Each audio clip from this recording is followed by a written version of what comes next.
70 years ago this week, a ship called the Empire Windrush drew in here to Tilbury Docks on the River Thames.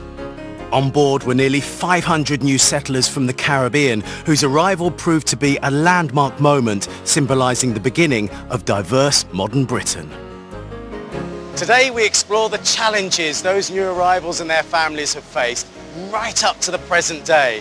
And we celebrate the wonderful faith and music they brought with them.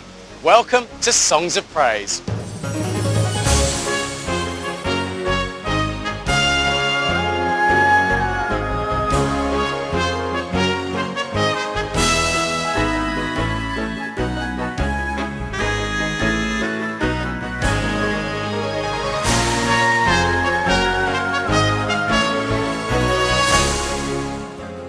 In today's programme, we travel upriver into London to hear stories of the Windrush generation, including the young mum caught up in the current Windrush scandal. Do you know what? What keeps me going is God. God himself. That's who I've been leaning on. I meet the 90-year-old who reflects on the work God has called him to do over nearly 70 years in Britain. God doesn't look at the colour. He looks at your principles. And Josie Darby is on the trail of one of the world's most famous bears as Paddington visits St Paul's Cathedral for his latest adventure.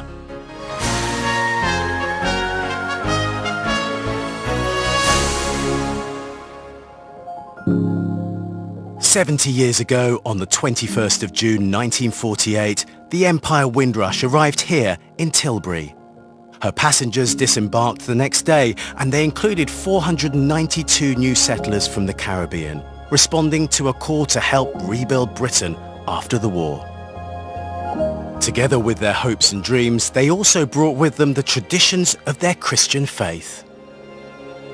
New churches were born and others grew, with new expressions of worship, like gospel music being established. And so our music reflects some of that rich mix of worship style in the UK church today. And we begin in London with a real toe tapper.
It's 7 decades since the Windrush brought those first settlers from the Caribbean, but many more came in the following years.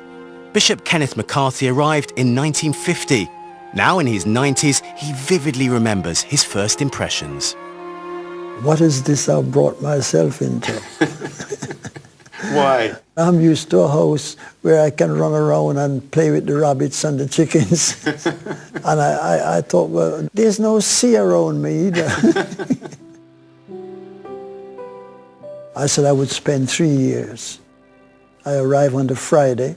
On the Monday morning, I was on a job in a sheet metal work factory in Croydon. But God had something else for me to do.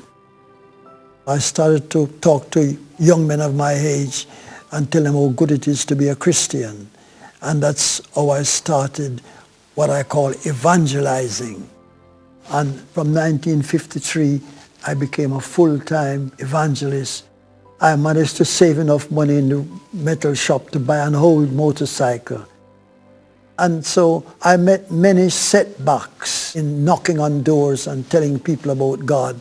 But I overcome it and became quite a well-known preacher. All of that time, I didn't realize what was happening to the other West Indians that had arrived here, and the Windrush and the SS Scavina and this.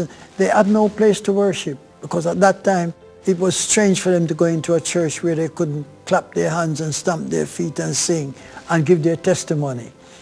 Oh my, if you go into some churches and do that, they will chase you out quick, you know. But I told them that I was a preacher.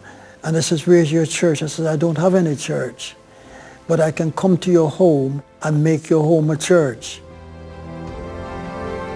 From those small gatherings, Kenneth went on to set up several church groups and even an international Bible school.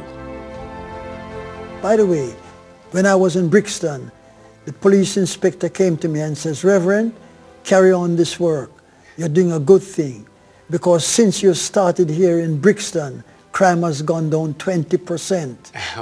That was a great encouragement for me. But you also had a very big family, didn't you? Oh yes, I met a beautiful young lady. And you had 7 children together. 7 children together, yes. So it's a big They're all family. grown up now.